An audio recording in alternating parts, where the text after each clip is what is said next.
안녕하세요. 역사썰입니다. 요즘 화제의 드라마 탕류 다들 보고 계신가요?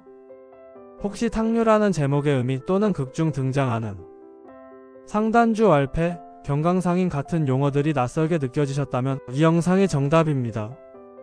오늘은 드라마 탕류를 200% 더 재미있게 즐길 수 있도록 숨겨진 시대 배경과 꼭 알아야 할 핵심 용어들을 쉽고 명쾌하게 정리해 드리겠습니다. 드라마 탕류 핵심 개요. 탕류는 최만식 작가님의 동명소설을 원작으로 한 디즈니 오리지널 드라마입니다. 조선 후기 혼탁하고 격동하는 시대를 배경으로 합니다. 주인공 장시우가 그를 둘러싼 인물들이 각자의 방식으로 삶을 개척해 나가는 이야기를 그립니다. 주인공들이 겪는 삶의 굴곡과 욕망, 그리고 정의를 향한 싸움이 바로 이 탕류의 핵심이죠. 핵심 용어 해설. 탕류의 진정한 의미.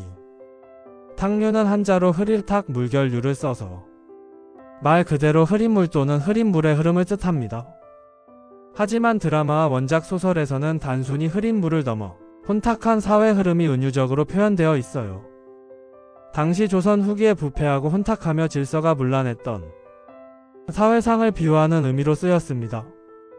왕권 다툼, 탐관오리의 수탈, 그리고 새로운 산업 경제의 등장 속에서 혼돈 그 자체였던 시대의 모습을 탕류라는 단어 하나로 함축하고 있는 것이죠. 드라마의 주요 무대와 배경. 경강과 마포나루.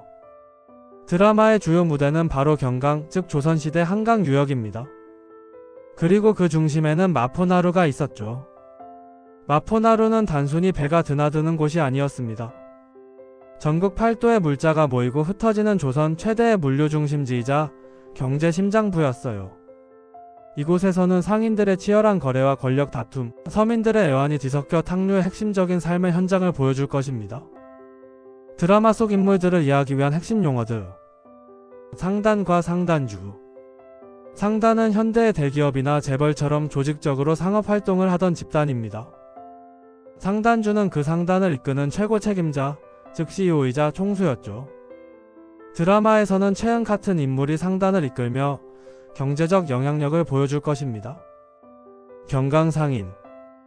한강을 무대로 활약하며 특히 선박을 이용한 운송업과 어염 즉 생선과 소금 등 주요 물품의 유통을 장악했던 막강한 상인 집단입니다.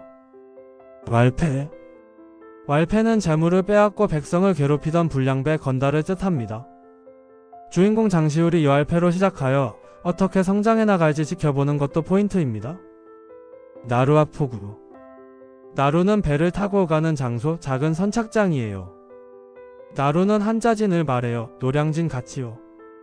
포구는 바닷물, 강물이 드나드는 어기, 작은 항구를 뜻해요. 황포돛배.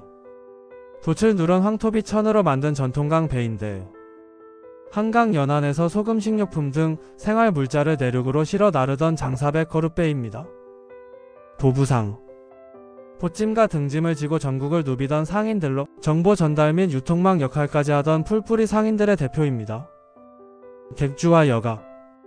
상인들에게 숙식을 제공하고 물건 보관, 매매 중개, 대출까지 맡아 하던 사람들로 장터 포구에서 상업, 숙박 기능을 복합적으로 수행하는 상업복합센터이자 정보의 중심지였습니다. 거간. 거간은 거래 중개인, 브로커로 매매, 흥정, 정보 제공을 담당하던 중간 상인으로 객주와 함께 상권을 중개 관리하는 핵심 역할을 했어요. 장시. 정기적으로 열리는 시장입니다. 5일장처럼 전국 팔도의 상인과 백성이 모여 물건을 사고 파는 활기찬 공간이자 갈등의 장소였죠. 행수. 행수는 상단이나 큰 가게에서 상단주의 명을 받아 실무를 총괄하던 책임자입니다. 일종의 임원이나 총괄 지배인으로 볼 수 있어요. 시전과 사상. 나라의 허가를 받아 독점적으로 물품을 팔던 시전 상인들과 자유롭게 상업을 하던 사상 간의 갈등도 드라마의 한 축이 될 수 있습니다. 포도청과 종사관. 조선시대의 경찰청인 포도청은 치안 유지와 범죄 수사를 담당했습니다.